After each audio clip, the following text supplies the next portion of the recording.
We are back with another episode of Conversations and Connections. We're the official podcast of the Family Crisis Center of East Texas. I'm Stuart Burson. I'm the prevention coordinator for the agency.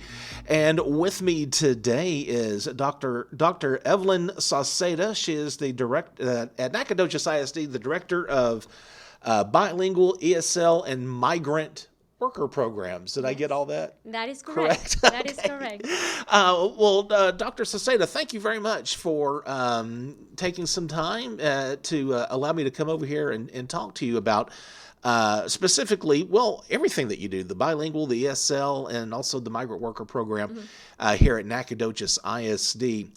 And I guess, first of all, the first question I'm going to have for you really is, what's the purpose or the goal, maybe we should say, of the bilingual program here at the school district?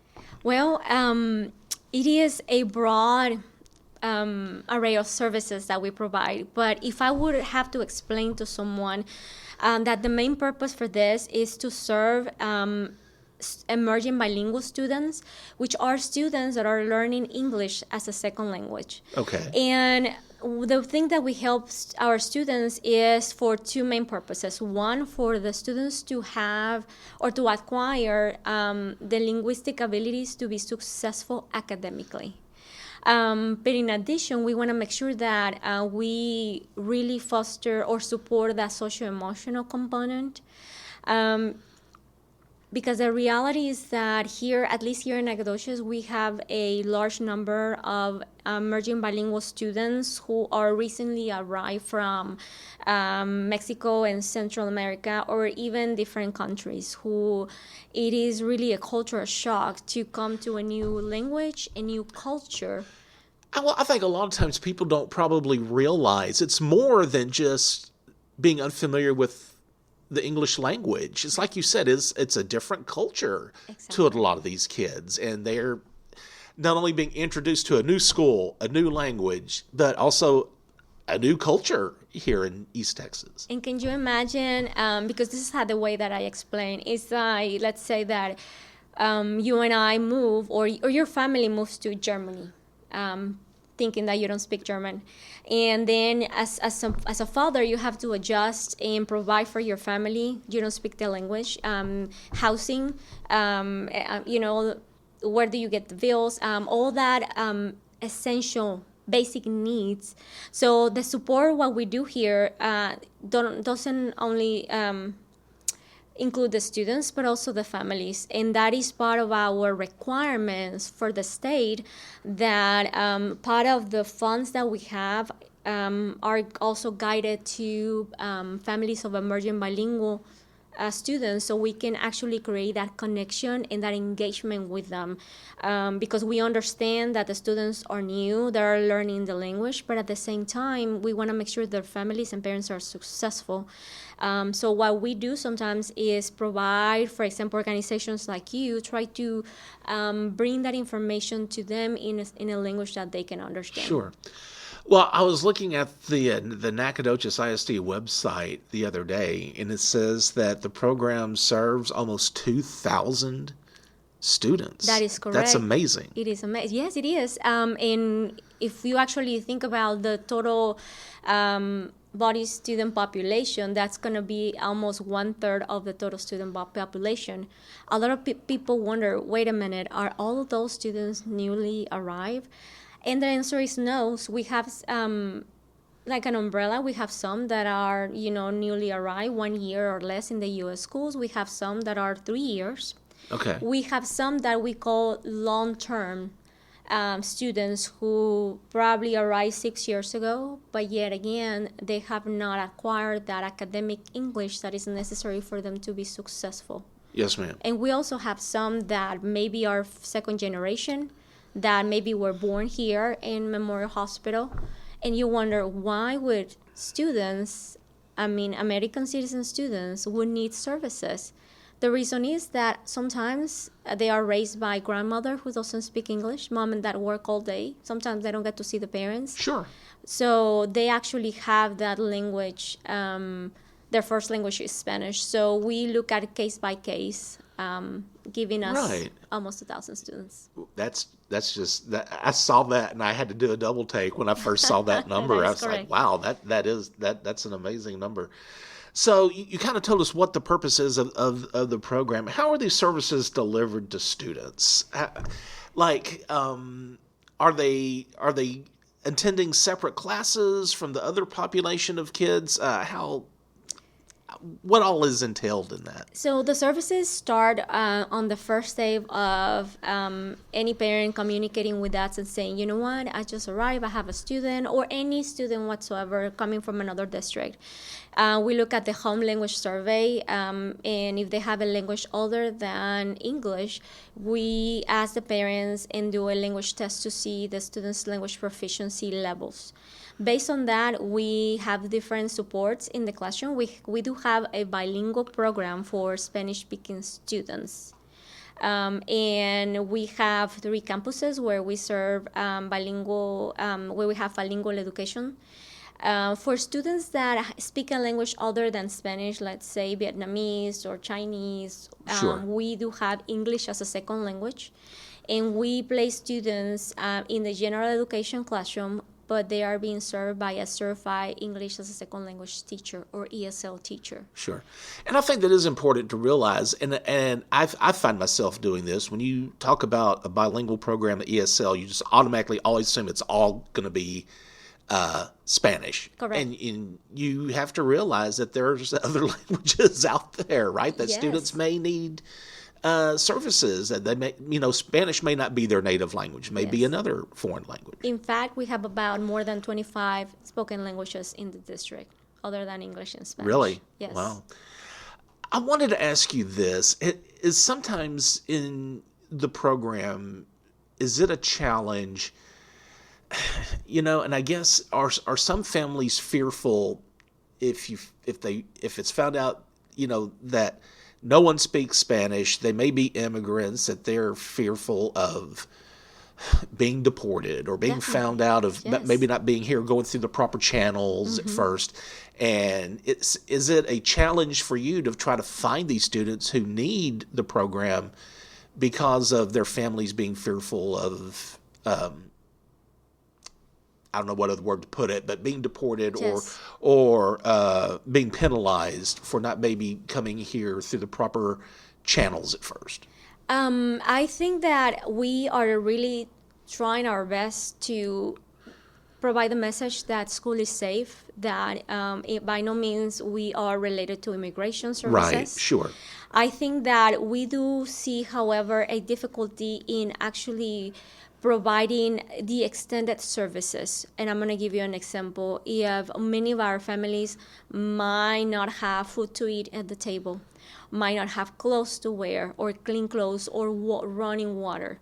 And we do have in the county or places that we can actually help, but for them to actually raise their hand and saying, I need help, it is very difficult because then when we are involving outside agencies, they have more difficulty trusting that is not going to be the case. Sure. Or I'm going to say cases of injustice or things that have happened, sometimes they do stay quiet. So for that reason, we really want to try to engage our parents and families and try to provide as much information as we can through our, I'm going to say, education services. A lot of people ask us, why do you have to be involved in so many other agencies or providing other information other than educational? And that is the same reason why. Because when a home is stable, our students are going to be successful. Okay, great. I want you to talk a little bit about the migrant education services, in that you do have families who help families who qualify for that. What is that all about? Well, and before I answer that question, I want to clarify something because a lot of people confuse migrant with immigrant. So migrant obviously is all the families that are traveling due to work, and they're seasonals. So our students and families do have a very different educational need because they might be here with us for 3 months, or for 6 months, and then they leave. So Texas Education Agency, we have like a tracking system of support. So if our students, they go to California because their parents are working, they're migrant, we want to make sure that as soon as they get there, that we are connecting them with the school system, so services are being provided immediately. Because when you move to a new place, by the time that you get, you don't know who to talk to, and then you have to say, so we want to make sure that our services, that we're helping those families and following them wherever they go, and they know that. Sure. That's one. Obviously, and those are our migrants. And then for the immigrants, we do have like those additional services that I kind of mentioned before, which are our newly arrived families that might not have connections or might not understand, where do I go if I need counseling or mental health services, for example. Right.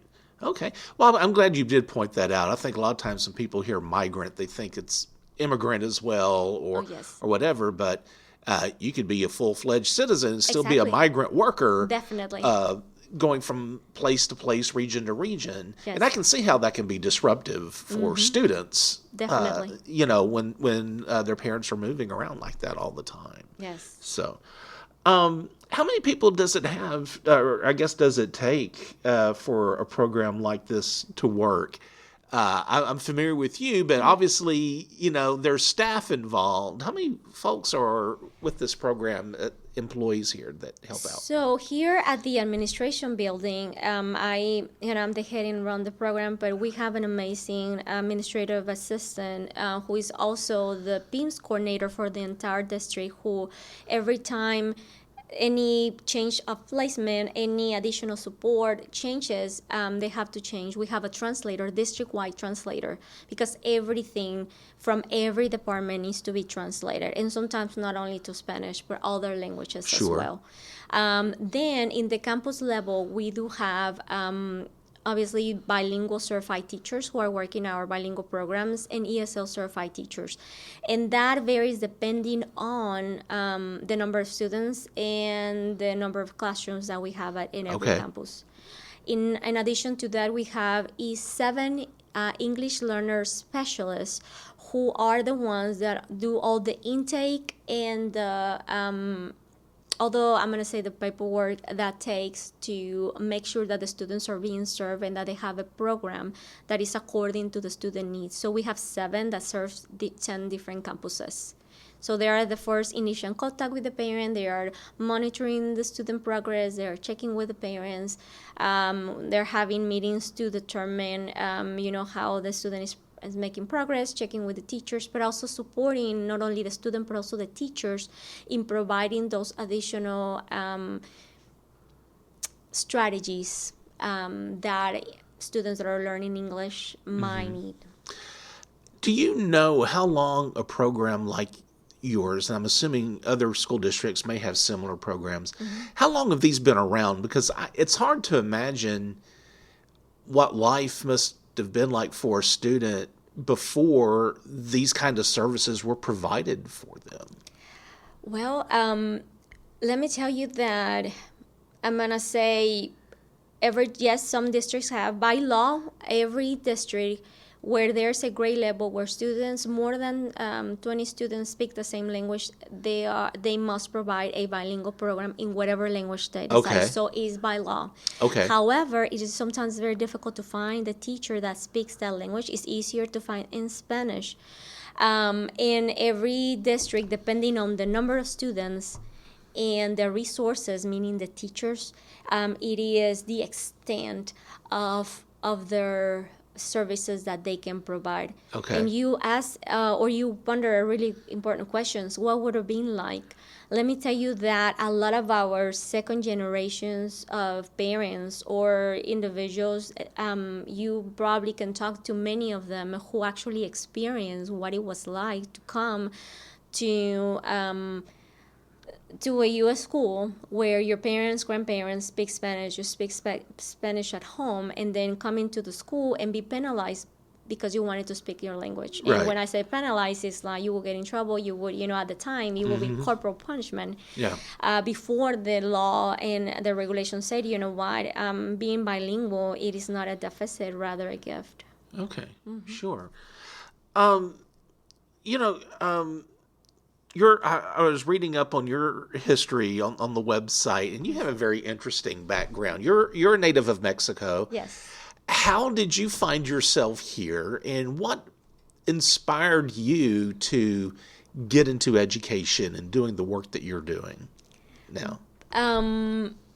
Believe it or not, I had some family here. So because in Mexico, I failed my English class.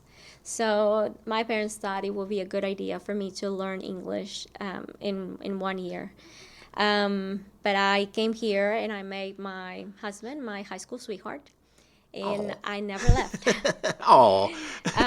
And what inspired me to be in education, obviously my mom is a teacher. Okay. But not necessarily, obviously she wanted me to be in education, but one of the things that I saw as I was getting in college, had the opportunity to be an intern in the public school and seeing students and families around me not being understood, or even my personal experience, how difficult it is to have that acculturation process that a lot of people didn't quite understand. Right.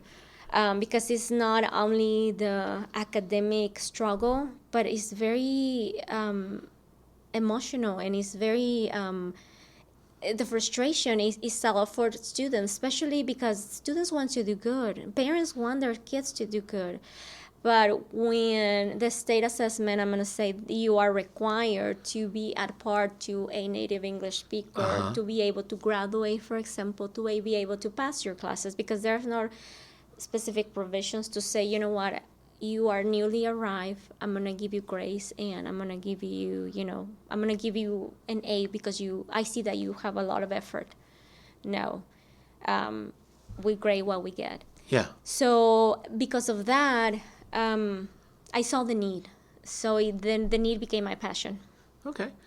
So you went to where did you go to college?